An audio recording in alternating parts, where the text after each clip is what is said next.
Good morning. Good morning for everybody just tuning in. It's week 59. Week 59 of YouTube University. YouTube University, Visibility University, Ask Us Anything. So we're just waiting for students to show up on the live stream and to drop questions in the chat. If you've had we just want to know how your week is going, content and creativity wise. I've been to we just landed in New York. We just landed in New York last night because we've got a YouTube event out in the Hamptons this afternoon, and I was at mansion party. I was at a party in Lake Austin earlier this week, and it was fun chatting with people about their YouTube channels and where they think they have their problems versus. So this is what I do all week.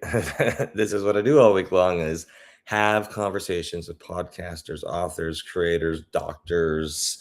I was talking to realtors this week about their YouTube channel and just their workflow processes and where they get stuck with making their content, just to see if we can give them some guidance and advice to get them unstuck and get their next video created and their next 100 or next 1,000 subs or the watch time that they're shooting for or whatever their next goal with their YouTube channel is. See if we can move the needle for them, because we've got Julie and I have so many years of experience working on YouTube, building our content, and being consistent in order to get to that coveted over the 1,000 subscribers and over that 4,000 watch hours in order to be considered a monetized YouTuber.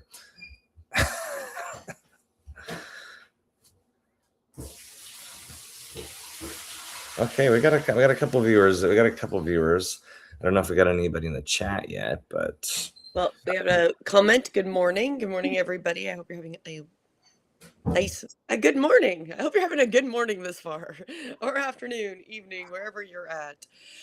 Do drop in the comments especially if you're on YouTube and Facebook.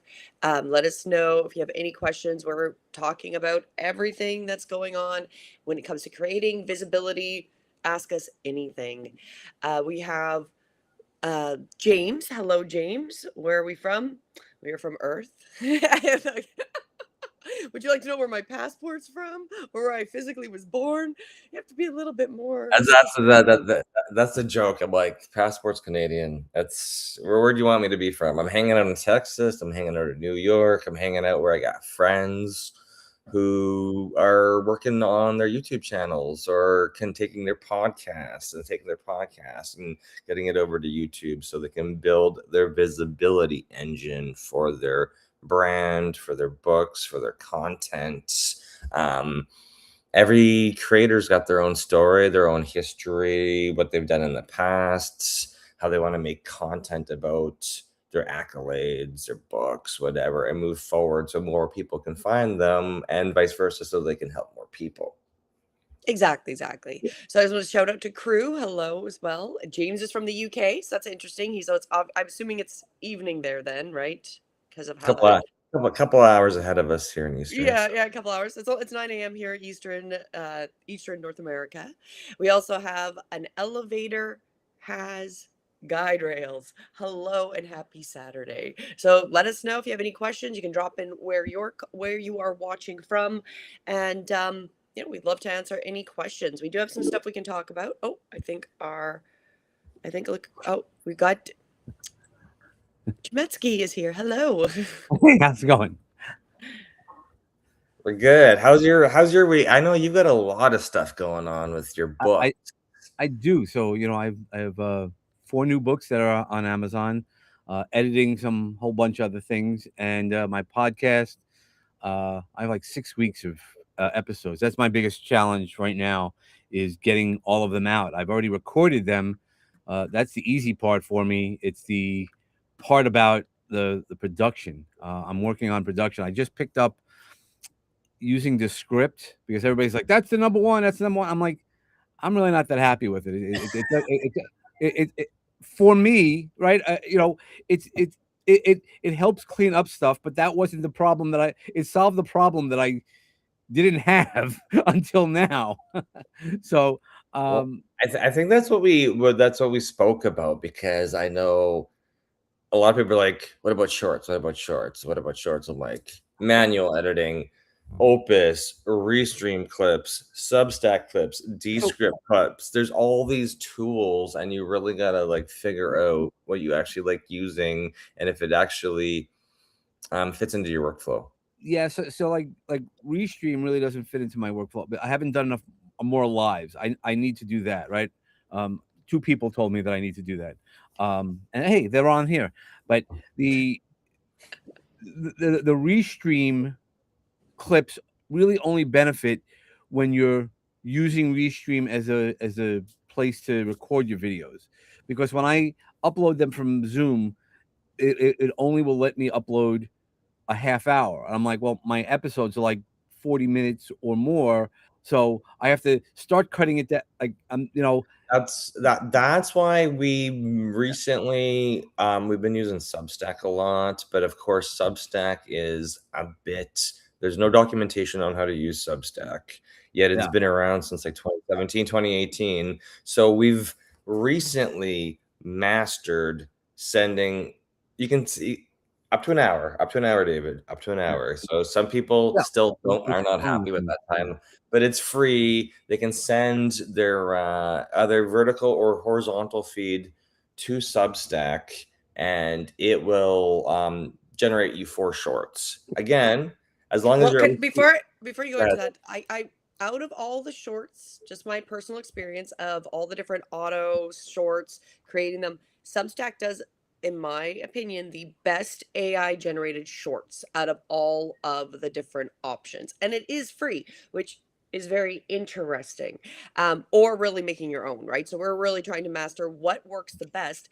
Now, Restream does have some perks for sure, but I don't like this. I don't like the shorts coming out of Restream myself, right? So it really depends on what you're going to use it for. But go back, Mike. I just wanted to make that comment about. Yeah, and that's what I'm just trying to figure out. Like, to me, this year is a lot of investigation to then fine tune my process, right? Because I'd always been doing it ad hoc, and while I'm still doing a little bit of ad hoc and flying, fixing the engine while I'm flying, it's also just like learning what I want. So, like that's why, like Restream, I'm like, okay, the benefit of Restream, but I could probably have the free account versus the paid account. I'm not using the cuts, and then I'm also, there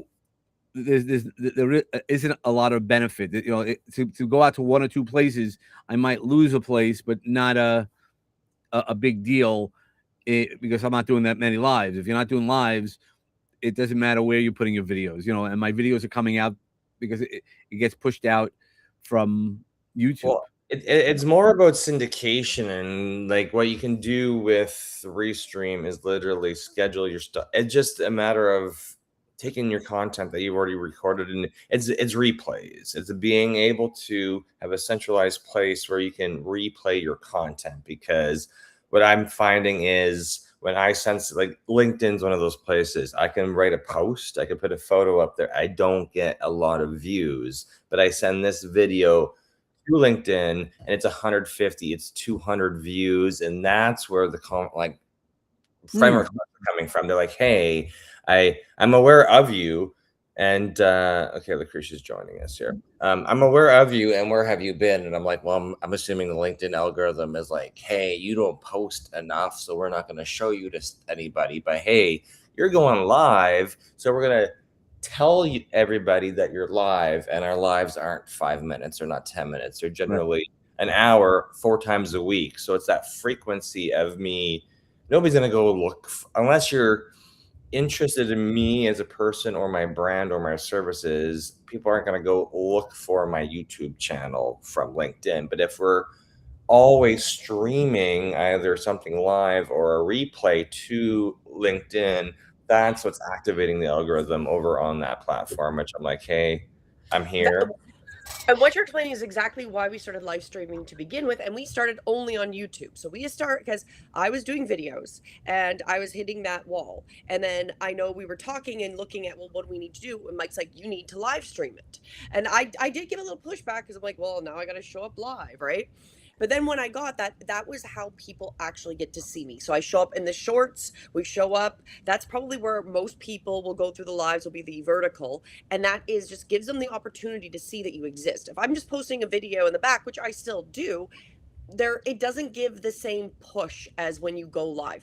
And that is one of the biggest perks, is once you have it recorded on Restream or just upload it to Restream, it will push it to whichever platforms you want as a live stream. So it's getting that boost of having the live stream, not just a post. I was just gonna say there is a hack, of course, with Restream. The free version is 2 channels, and but you get a watermark. You could have, like, my wife and I share a Restream account, so we have all of her socials on here and all of mine. So after we go live on 5 channels, then the recordings in Restream, I will just then go and reschedule it to go to Substack and Rumble and any of the channels we miss, because as soon as it's in Restream, it can just be then rescheduled to go to your others. So there's ways to work around. There's ways to work around. Yeah, and that's I was going to say, like, I just want to make one comment about that. That is a great hack because you don't have to go and do everything. All you're doing is going in and setting up, just changing where you're connecting it and then streaming it, right? So you don't have to go back, put a new description, put a new title. You don't have to do any of it. You've already got it there. You just, all you're doing is just changing where it's going to go, and you can set up a different time if you wanted it to go live on the other platforms at a different time, right? Especially with platforms like Rumble and Substack. We mentioned sending these feeds to Substack in order for Substack to generate us shorts, as well as sending it over to Substack to build up our audience over on Substack. When this feed is when we're off of YouTube or Visibility University this morning and the recordings there, I'm going to go in and schedule it for later today to go specifically to Substack and Rumble, just because they both have, it's a little bit of a, just because there are other channels, but also because they're a little bit more, there's a few other steps you need to do in order for Substack and Rumble to pick up your, like right now, all I had to do is click on Facebook and LinkedIn and YouTube. It's like the easy button. You click on them, they work. Substack and Rumble, they're a little bit more, there's a few other steps in order to make sure that those platforms receive your stream. It's very easy to do it from Restream. I love it. I know when I was having a conversation the other night in Austin, somebody's like, oh, I use OBS. Like, why would you use Restream? OBS is free. And I'm like, OBS works great, except it's clunky.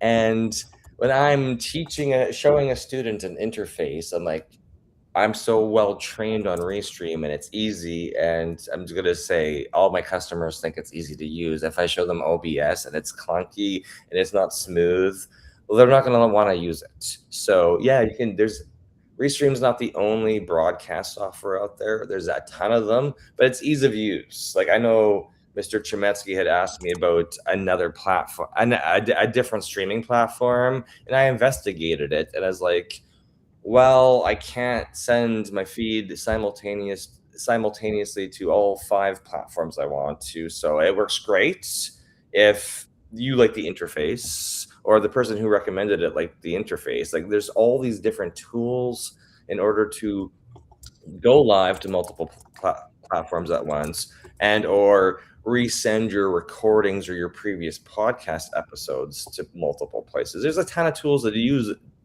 but it's you as a human figuring out the workflow and what you actually like to use. Because if you don't like using something, I know you're going to stop using it in a month. So this is why it's fun when I talk to podcasters, YouTubers. I'm like, hey, what's your production workflow look like? What tools are you using? Because I'm sure you either love it or hate it, and let us solve one of those.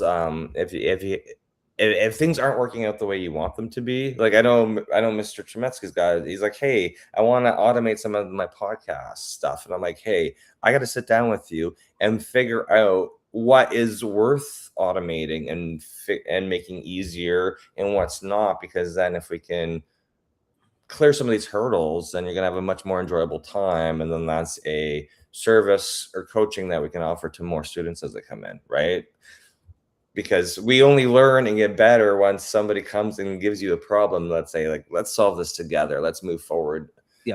Move forward. Because if you're running into that problem, I know somebody else is running into that problem, and they may or may not be looking for a solution. But if we meet them at one of these YouTube events we go to, or networking events, or I talk to YouTubers and podcasters every day, I'm sure somebody's got the same production challenge that you have, just because I know you shoot a lot of podcasts, right? So crazy. You make a lot of content, and then the books and this, and I'm just kind of, I'm coming from a little bit of a different angle with it, but I'm like, I want to learn from you and smooth everything out. So yeah, that's where my biggest challenge is, that I create so much darn content, and I think really good content, and that's the feedback I get, that I just can't get it all out. You know, like how long have I been talking about the videos for my books? The books have been written, and I didn't need them to be edited to create the videos I want. I'm like trying to figure out, you know, once Sora came down, I haven't tried any of the other things. I mean, I now know, like this past week, you know, I've been watching what people are saying, that Gemini had really stepped up their game. Claude had stepped up the game on the video aspects of it. I haven't tried it yet, but it's all these little tools, you know, because then there's too many tools, right? You know, well, those of us who that's kind of where my next comment is. I don't think, do we have any questions from the chat yet, or somebody spilled mac and cheese on their laptop and wondered if it's an anti-cheese program. At So least we're that's gonna, not, you know, at least it's just mac and cheese. Could be worse. Water's bad, wine, all that stuff. But I was gonna say about that is that we are running into a time where perfection is not what people are looking for. So this is like, you have to remember, I know we want perfect edited videos. Nope. But the time and what people are looking for now, if it's over perfect, they know it's AI. There is a huge amount of backlash. So, like, yes, there's going to be times where you have to edit out things because it didn't work or whatever. But I really try to err on like not editing, because I don't have time for that. I don't have time. I need my information going out. And almost a better way around that, in my personal opinion, than editing would be more chapters.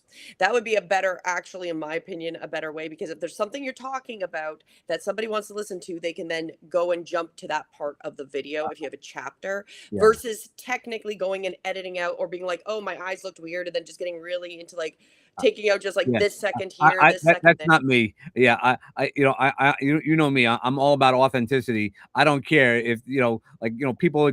One person had commented, you know, Dave, sometimes in your background, you know, I could see your hair or the green, and I'm like, okay, great. If that's distracting you, you aren't my people. You know, like yes, could I go get a better background and stuff like that?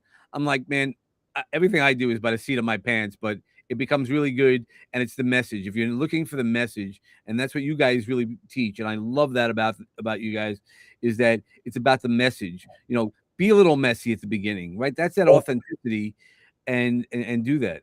And we also, that's the only way you're going to get better. You practice, right?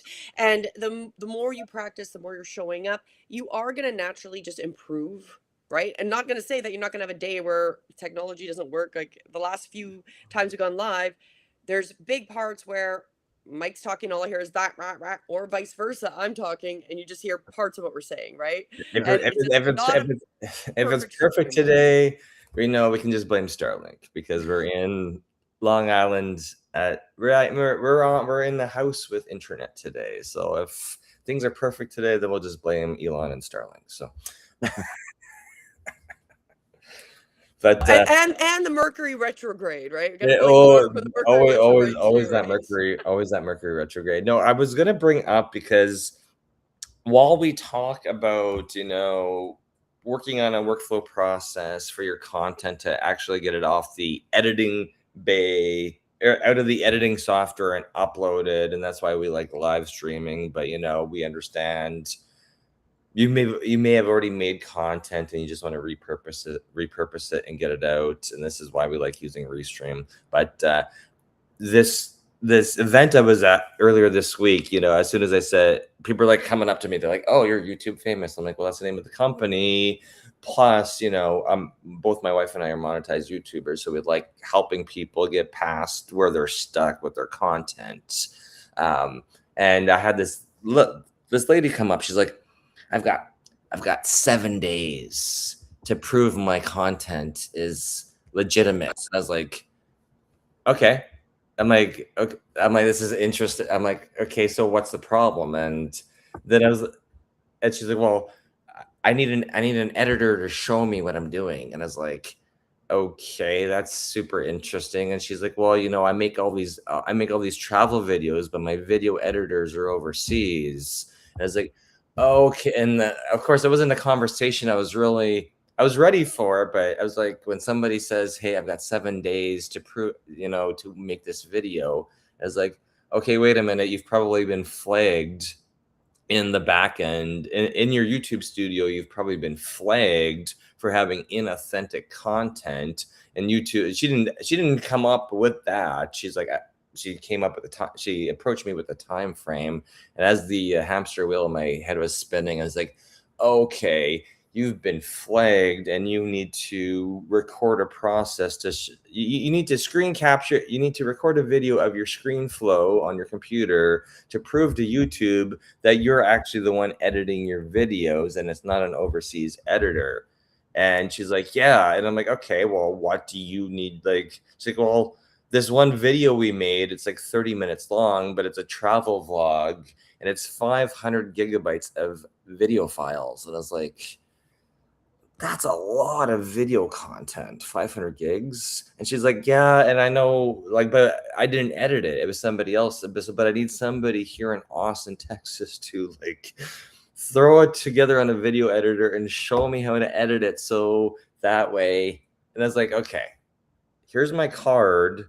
I'm like, this is why you really need to know your content, because even if you're outsourcing your content and you're editing, you still need to know what tools your team is using, because if YouTube or whomever ever comes back to check your work, you need to actually prove to them that you have all your video files in the editor on your computer, or your iPad, or whatever. Can I make also a comment on that? That if you don't know the process and you lose those people that are helping you, you then are not more criminal. Like, I really do believe you have to learn how to make your own content before you outsource it, because then you know what you expect. Then you can give specific instructions to the people you're outsourcing, and then you're going to have better quality. So this means that we have to step up.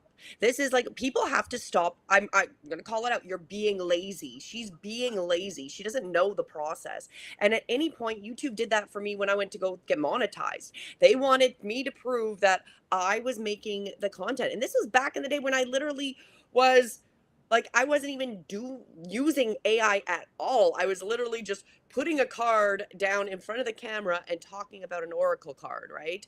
So they wanted to see the process. I explained it before, and I wasn't even using AI, right? So the reality is, you need to know your content. You need to be the first person that masters your content, even if it's not perfect, but know and have an idea how to make it before you hire people to do it. Like, I think people really want to skip the important steps. Right. I'm here and I want this person, I'm just going to give them this task, but you never gave them any instructions. They don't know what the end result you want.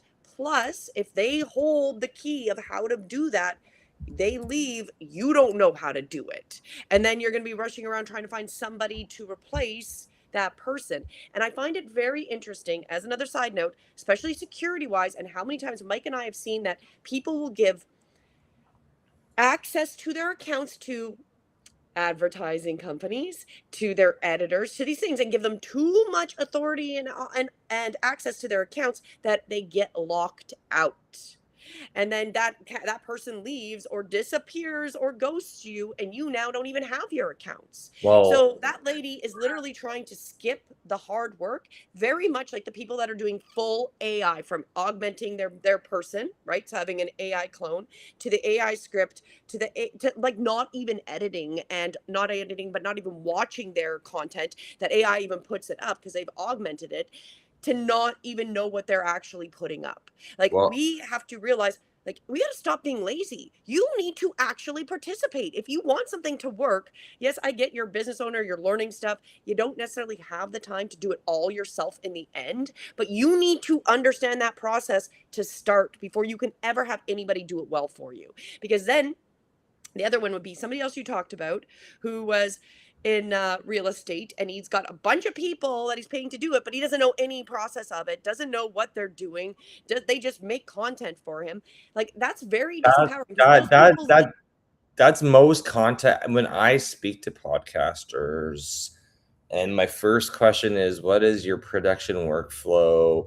And they're like, we shoot it, we send it overseas, we don't post it, they post everything themselves. They got 50,000 followers, blah, blah, or it's whatever. As like, this is going to be at some point, it's going to be a disaster because you're going to get locked out of your accounts because it's not original content, or you're going to get flagged and you're going to have to prove who you are, how you made your videos, et cetera, et cetera. And when you can't prove any of that stuff because you've completely outsourced it, this will be a challenge.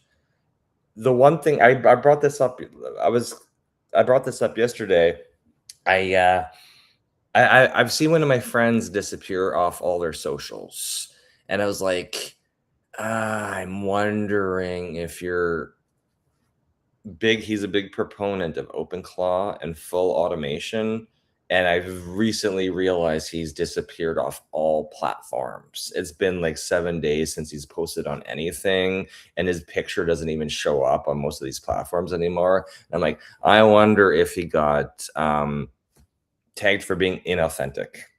well, I don't know if it's an actual inauthentic tag. However, I do know I was watching a lady Well, on YouTube. compromised, right? Because I'm Well, like, there was somebody on YouTube that made a video, and she was talking about, in the end, the only social media that people are going to trust is going to be YouTube, because YouTube at least has restrictions for AI content, where they're saying what Claude can do for TikTok and Instagram.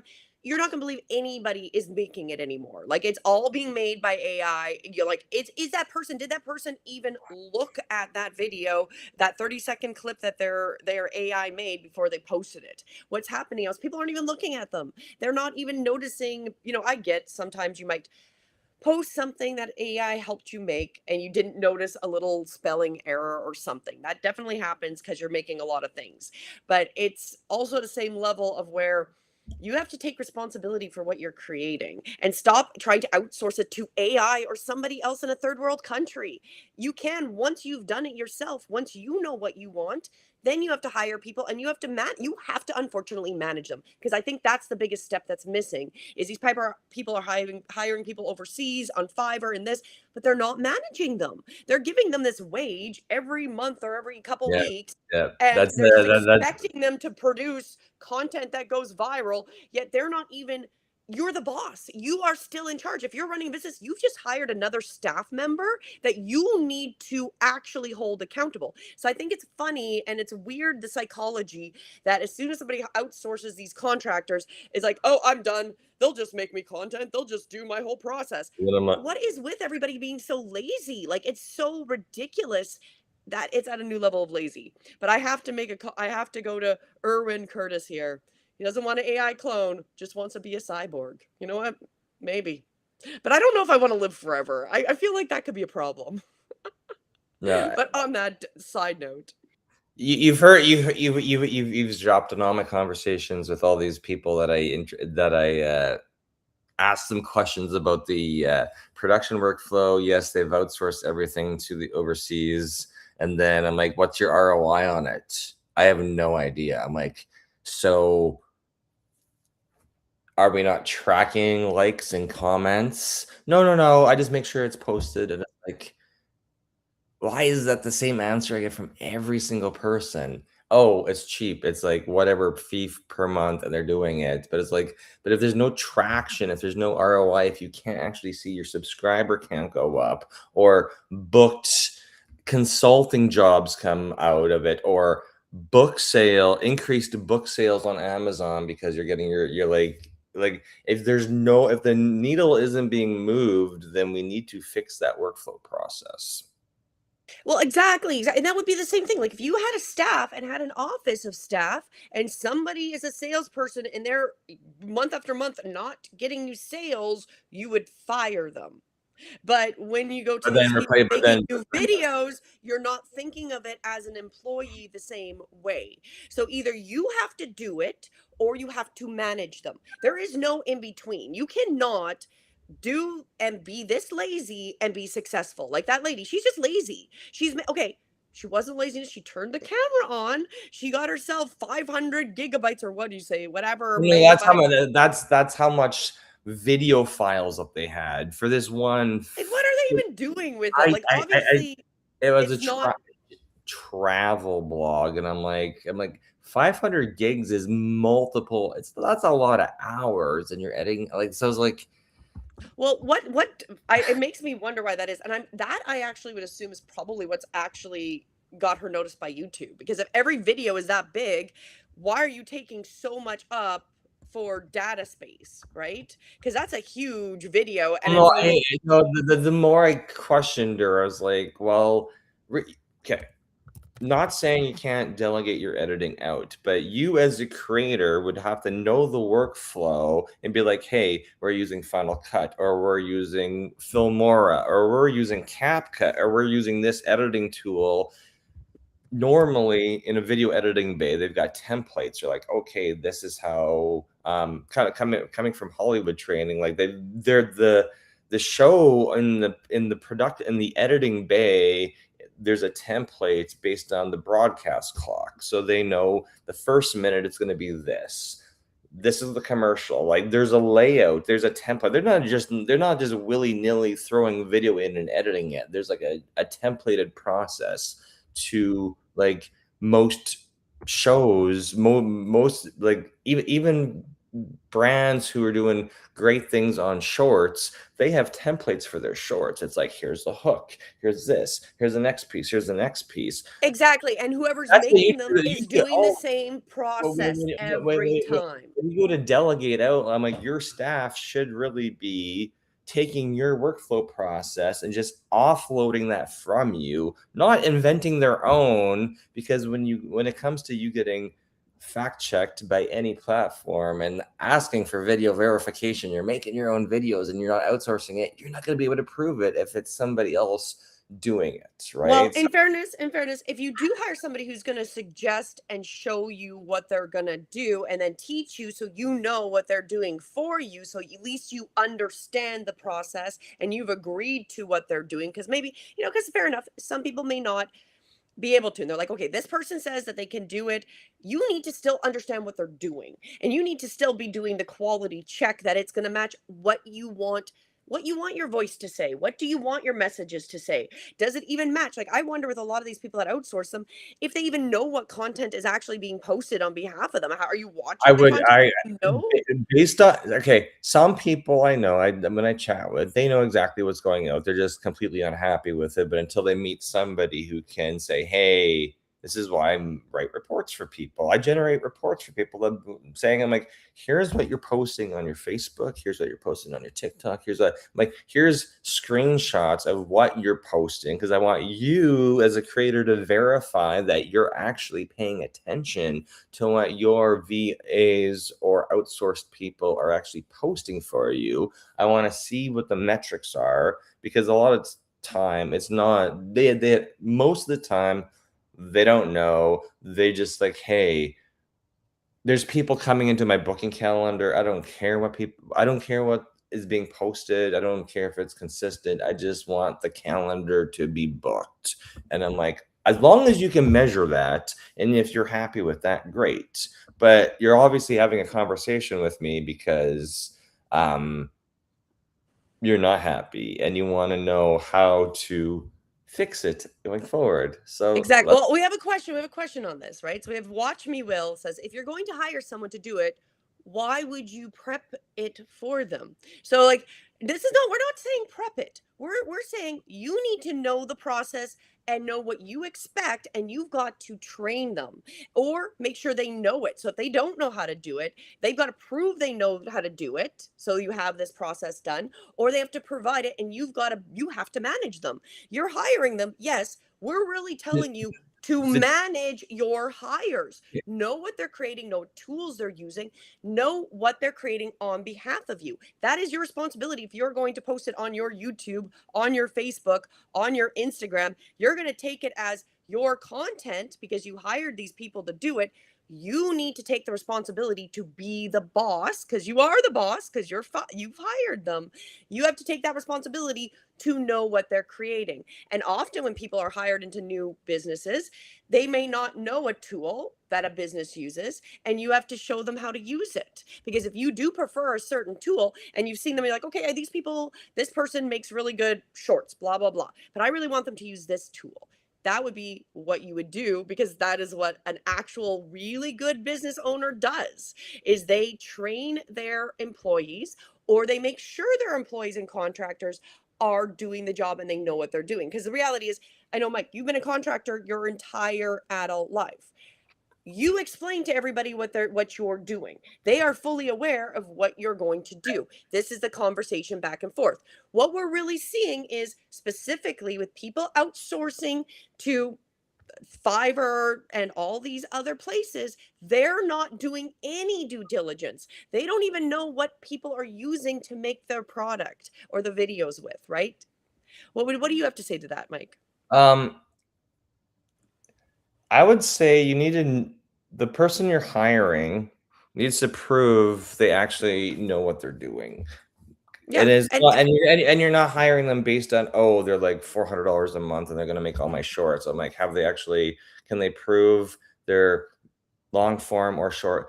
Can they prove that they've actually had success with the content they've put out? Right. This is what I'm saying, that when I talk to creators, I'm like, well, I've got somebody managing my YouTube. I'm like, but the person managing your YouTube, are they in the YouTube partner program? Are they a monetized YouTuber? Can they actually show you how to go from, you're stuck at 500 subs or you're stuck at 5,000 subs? Or do they actually have the track record to improve your accounts? Because if not, you're just throwing money at somebody to do the busy work. That's not actually helping you move forward. You want to achieve that next level, right? So exactly. And the reality is, at that point, you might as well just go live, do it dirty, show up every day. Even if you only go live for 10 minutes every day and just talk about your business, you might as well do that, because that's going to be a bigger bang for your buck going live than spending this money that isn't working because you don't even know what's going on. And as Aaron Curtis says, outsourcing is not going to stop. That is true. We are good. More and more people are going to be contractors, but that's still an employee you're outsourcing, right? So the reality is, even if you're outsourcing, you're still hiring them as an employee. They're just not on a payroll per se, where you take, what we're trying where to you're doing clarify your is taxes. you actually know. I'm just saying, when I talk to creators, I'm like, I want to know what their production workflow looks like. And I usually get the dazed and confused look, or the deer in the headlights. Like, I don't know what our process is. I've just completely outsourced it. It is like, but if you're the boss, like, everything can be outsourced. I don't do my own oil changes. I go to a mechanic and get my oil changes done. But I also know what the end result is supposed to look like, to know if they actually did the job, if they did it correct, or if I'm gonna, there's been plenty of times in my adult life where I leave a mechanic, drive a mile down the road, and the car stops working. And I'm like, what just happened in this whole experience? I thought I had it under control. I thought I knew what I just paid for, and I've been lied to. I've been deceived, and I need to be more due diligent. And it's interesting because that's like a one-off story, like that happens occasionally, but this is what people are paying for consistently with their content they're making. So there's a bigger problem because it's really like you just literally like decompartmentalized it, that somebody else is taking care of it, so you can close that door. You don't need to take responsibility, but unfortunately, you still have to take responsibility if it's your channel. It is So it fully was your responsibility. it was just this. I have this conversation with content creators every single week. It just popped up. I'm in Austin, Texas. I was in Austin, Texas earlier this week, and somebody's like, "Hey, I need somebody to show me how to prove that I make my own videos, which I'm not making." And I was like, "Well, you know what we can do? We can go download your video from your YouTube account and throw it in the editing bay, and then go grab your 500 gigabytes worth of video files, also download and throw those into the editing bay, and then make it look like you made that video." And then the response from this lady was, "Oh, my computer doesn't even have enough storage space, and this is why I'm trying to outsource it." And I was like, the story just kept getting worse and worse and worse. I'm like, Well, okay. there's so many environmental variable. I'm like, somebody I met at a networking event, she found out I did YouTube, and it was like question after question after question after question. I was like, I can help you with this, but I don't even know where this story is going to end. Well, again, I feel like it's just a lack of taking some responsibility and wanting an easy way. And unfortunately, what I have learned in my years of living is if you are trying to cut corners and trying to do something that you perceive as easy, it always usually bites you in the ass. It really does. Now we have a couple comments. So Watch Me Will was thinking we were talking about outsourcing things like a bunch of footage, that this is what I'm trying to create, and here's some key points and shit, and want to touch on that. Now, fair enough. That might be your At expectation. that point, at that point you're outsourcing the creative, which is fine. But what I'm saying is that you know what you're at that point, you know what you're looking for. So Exactly. you You've given send the footage specific off. instructions, You right? send the You've footage given off to them. If you like it, great. I think you as a creator should still be posting it yourself and not letting somebody else post it on your behalf.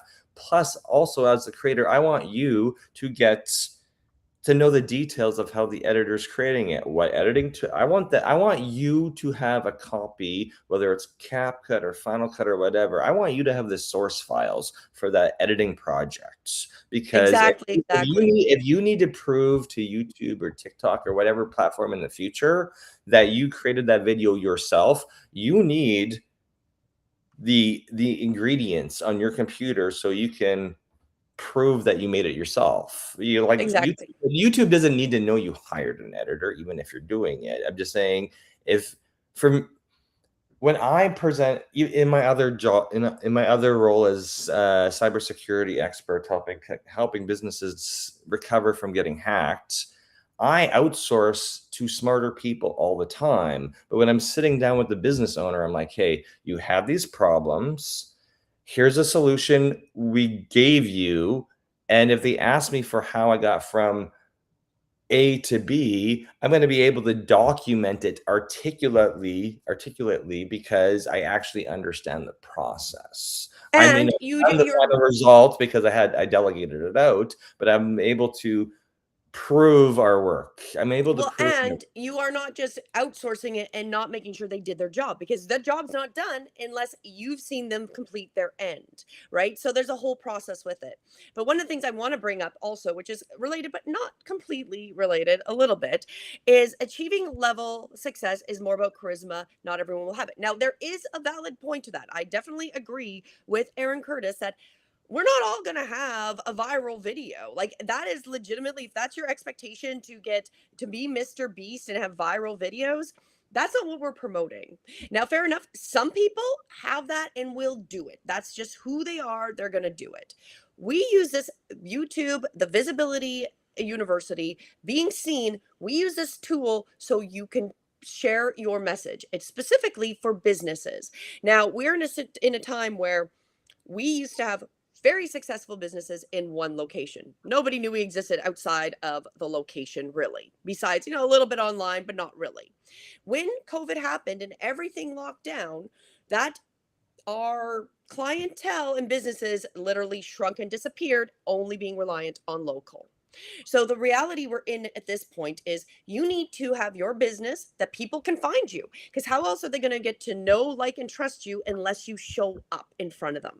Now you can spend hundreds of thousands of dollars, you can put ads together, you can do that, you can spend it on advertising teams, you can definitely do that. That is one way you can go about it.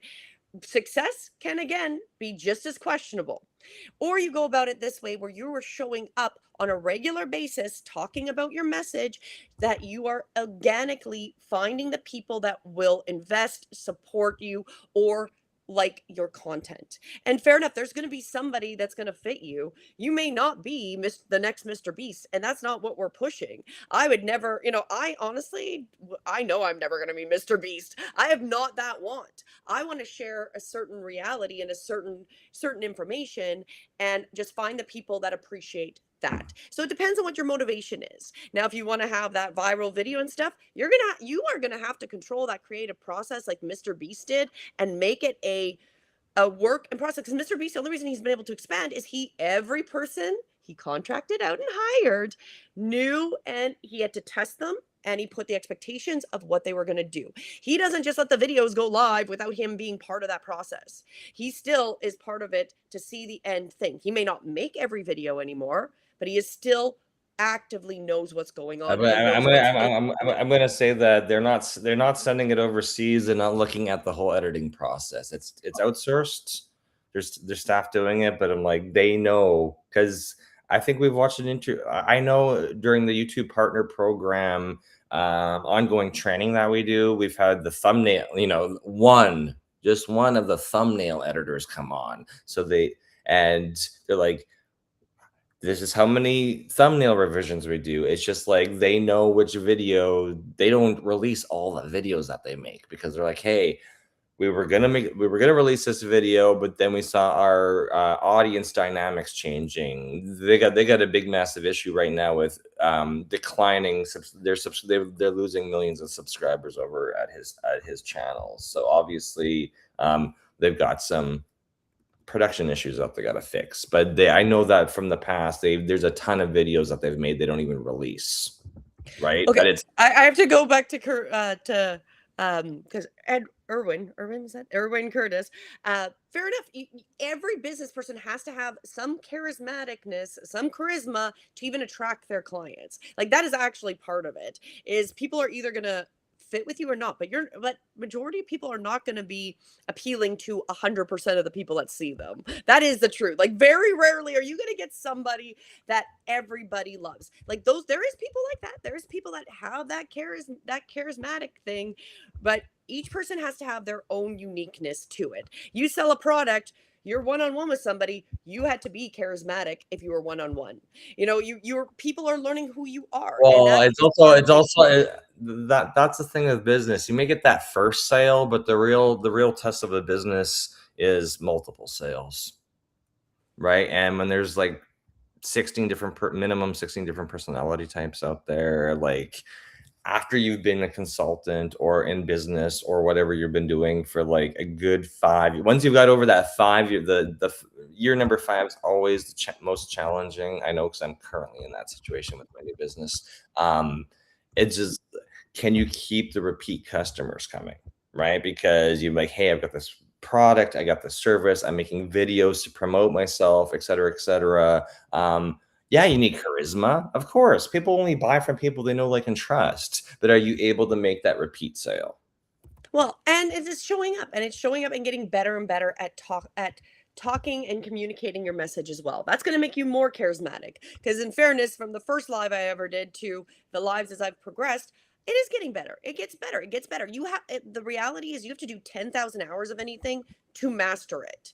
You really do. And most of us are just on the surface of it. So definitely, if you're going to go viral and be the next Mr. Beast, great. But we don't want you to have unrealistic expectations. We want you to exist. We want people to be able to go, oh, I heard this person that has this business, and if I Google them, they show up. And that's the importance of the visibility, is when you're showing up in all the social medias and then somebody looks up your name, you actually rank on Google without doing the SEOs.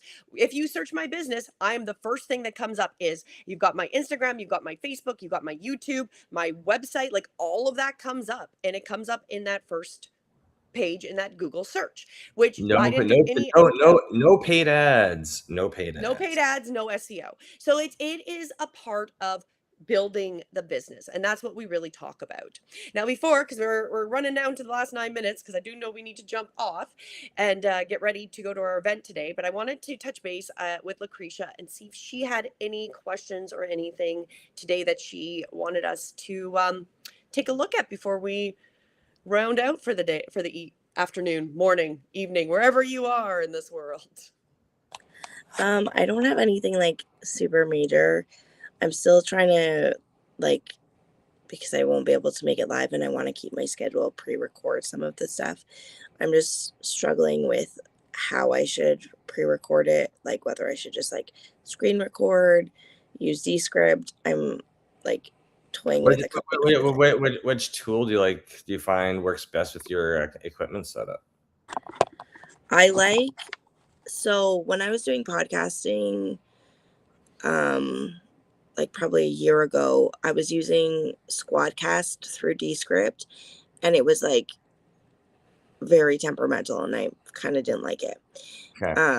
And then, but Descript's like video editor, like recording, has gotten a lot better. And either way, even if I screen record it, I'm gonna probably put it into Descript to edit it anyway. Okay. So I just.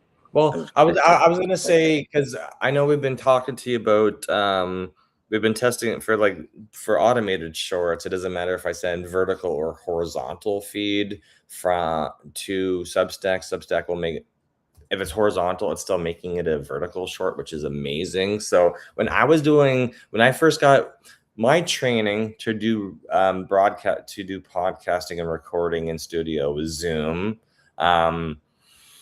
there's a bunch of different ways to do it. So I say you got to figure out what works best with your compute, with the tools, with the hardware that you got, right? So well, I guess it's what's easiest. I in my personal opinion, I'd be like, well, how do I normally go live? And I would just mirror that, right? Like that's just my, if I'm gonna do a live and I'm missing it, we've been just doing the same process and then streaming it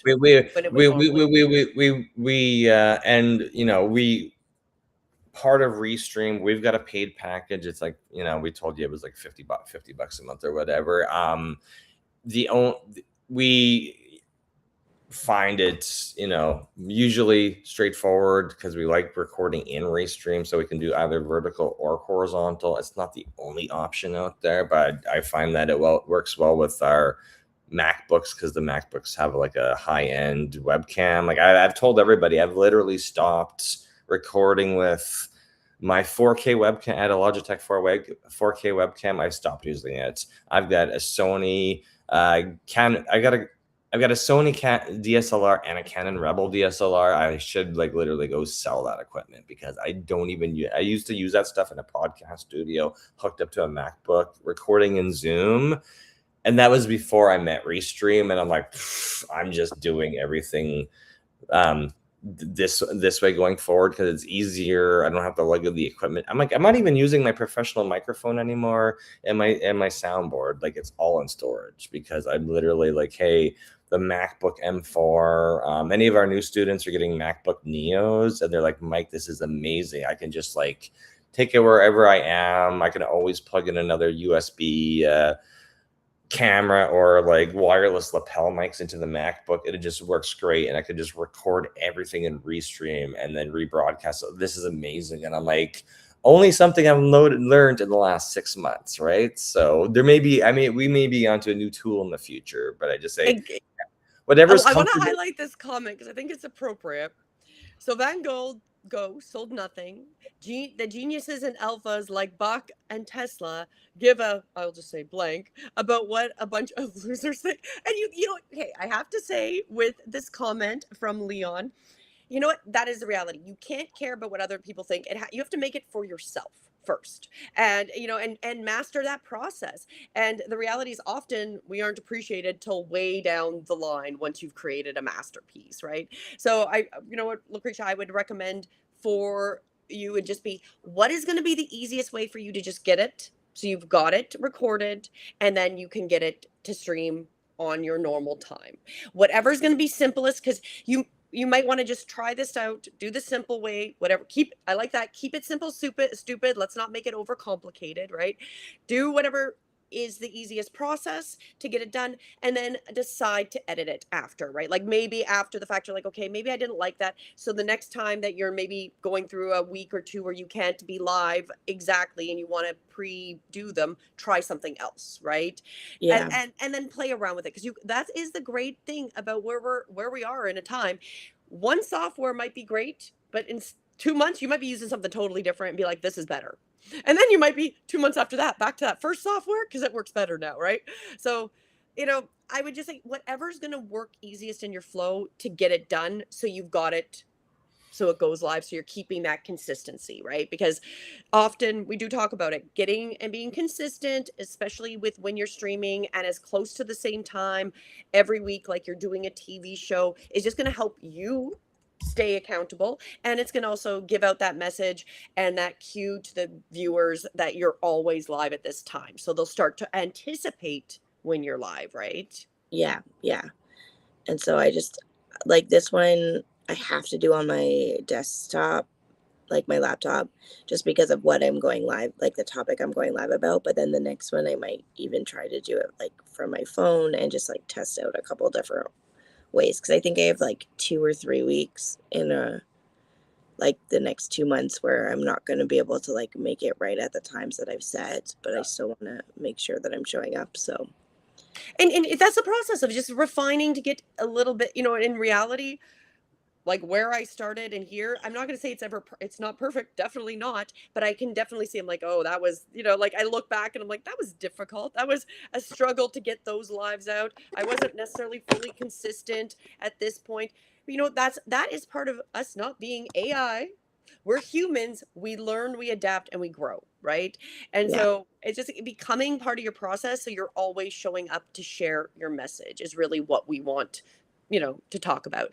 And yes, Watch Me Will, it is restreamed. That is what we do really well. I was gonna make a comment about Watch Me Will. Yeah, it's nice because I just want to talk about Restream, because there is a ton of Restream is not just an encoder like OBS. It's broadcast software, but what I find is that I'm looking at the screen right now. I see the portrait view and then I see the landscape view. So we can live stream. You can live stream to multiple platforms at the same time and send both either vertical or horizontal to those platforms based on what they accept.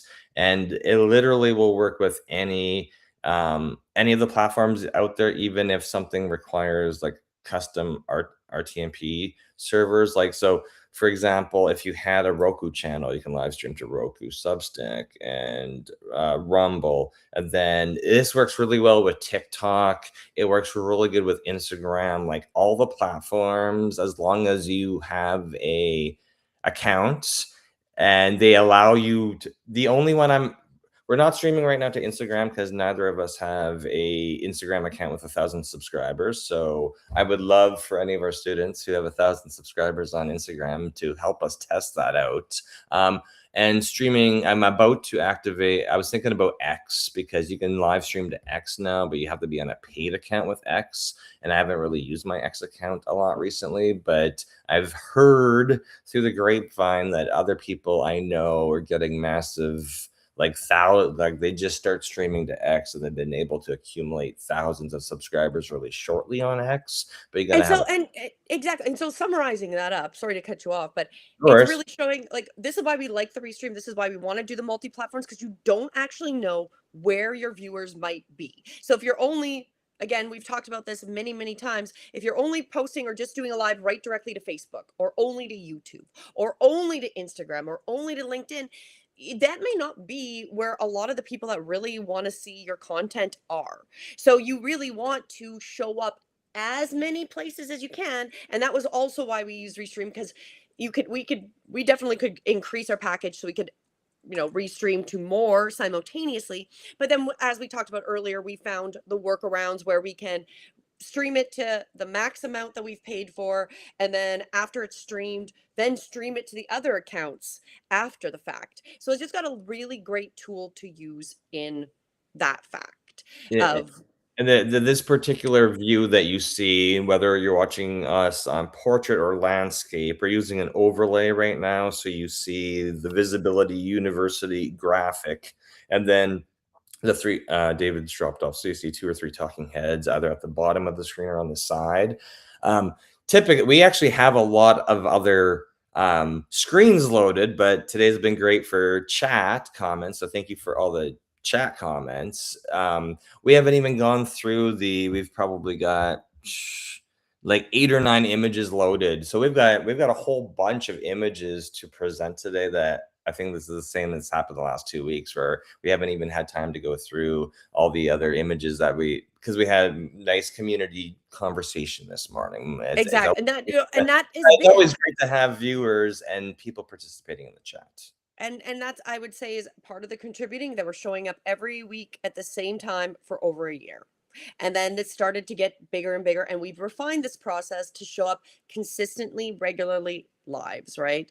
So I want to make a couple comments on the comments before we end, because we got to get out of here. But I do think it's funny because not only blonde, can be brunette. You just got to get the boobs in the pictures. You got to get the boobs, and your subs will talk. Going viral. Easy way to go viral. Go viral with the boobs. And unfortunately, as a woman, I find that like it just cringes and drives me crazy. But there is a point if you want to hack that system. There's also ways of where if you can get that short, so it's like that half a second and it repeats, you can trick people into watching it 10,000 times, and before they even realize they've watched it, and you can get a lot of views. That's how the teenagers do it right now. It's called looping. So if you've seen any social media people that look like they're 18, 19, 20, 21 blow up on blow up's the wrong word, get really popular on social media recently, it's probably because they pay a lot of money for loopers to loop the video. So it's a 20, 30, 40-second video, but you don't realize it's already over because they've edited it so well to loop. Yes. That's really popular right now. Exactly. Yeah, use your girls, like bring girls in, that Flash the Lambos, flash a cash. That party at Lake Austin I was at, the guy, I know he's in real estate. He's got this big like $8 million mansion on Lake Austin.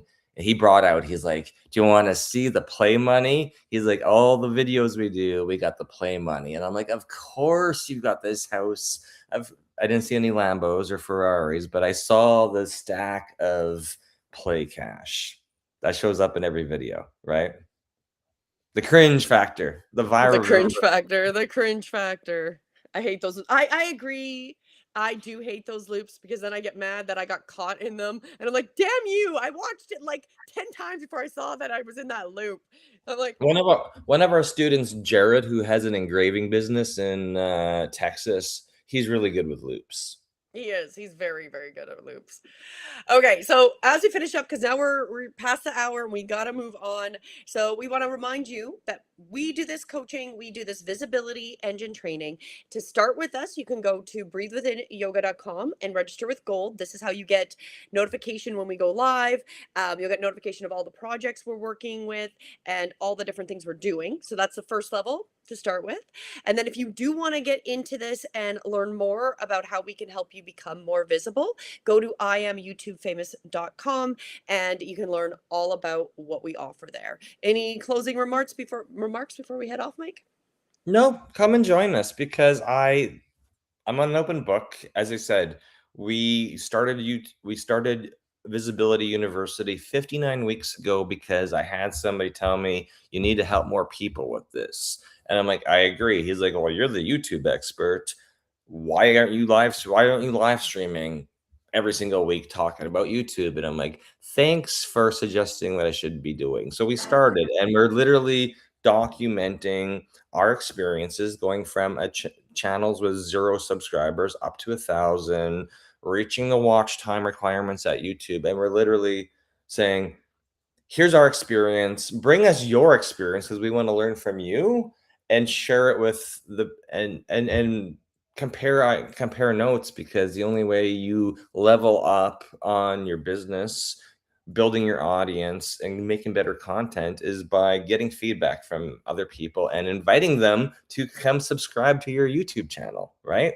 Exactly. So subscribe on your way out so you can be notified when we come alive. We'll be live again tomorrow night with my weekly energy, but we will be here again next Sunday. And I am missing another screen that I keep forgetting to put back in here. So you can join us tomorrow, 7 Thanks, p.m. Will. Thanks, Will. Sorry? I was reading the comment. Will says, have fun at your event. We're definitely going to go. First time in Long Island, first time going to the Hamptons, YouTube influencer event at the Hamptons. Woo. We pretend like it's important, but it is a lot of fun. So do join us. Make sure you subscribe. You'll be notified when we go live this week. It'll be tomorrow night. We're live. We're live on Monday night for Two Real, Two Truths, and a Lie. It is a great one about technology and what is happening. And we will be live again on Thursday when we do our weekly news and astrology. And that is awesome. Watch Me Will is close to 500 subs. That is a big marker. YouTube has changed certain things, so there is some monetization and some ways to start to make some money when you hit that 500 subs, which is, so you're coming along. That is wonderful. And on that, thank you, Lucretia, for joining us as always, and thank you, Aaron Curtis and Watch Me Will, and I believe we had also Brandon Bricks. I was reading your comments. Those were quite funny and humorous. I appreciate everybody else, and if I did forget to mention you, thank you again for showing up, and of course, David for being here earlier. And on that, I'm going to end this, and we will see you guys same time next week. Bye.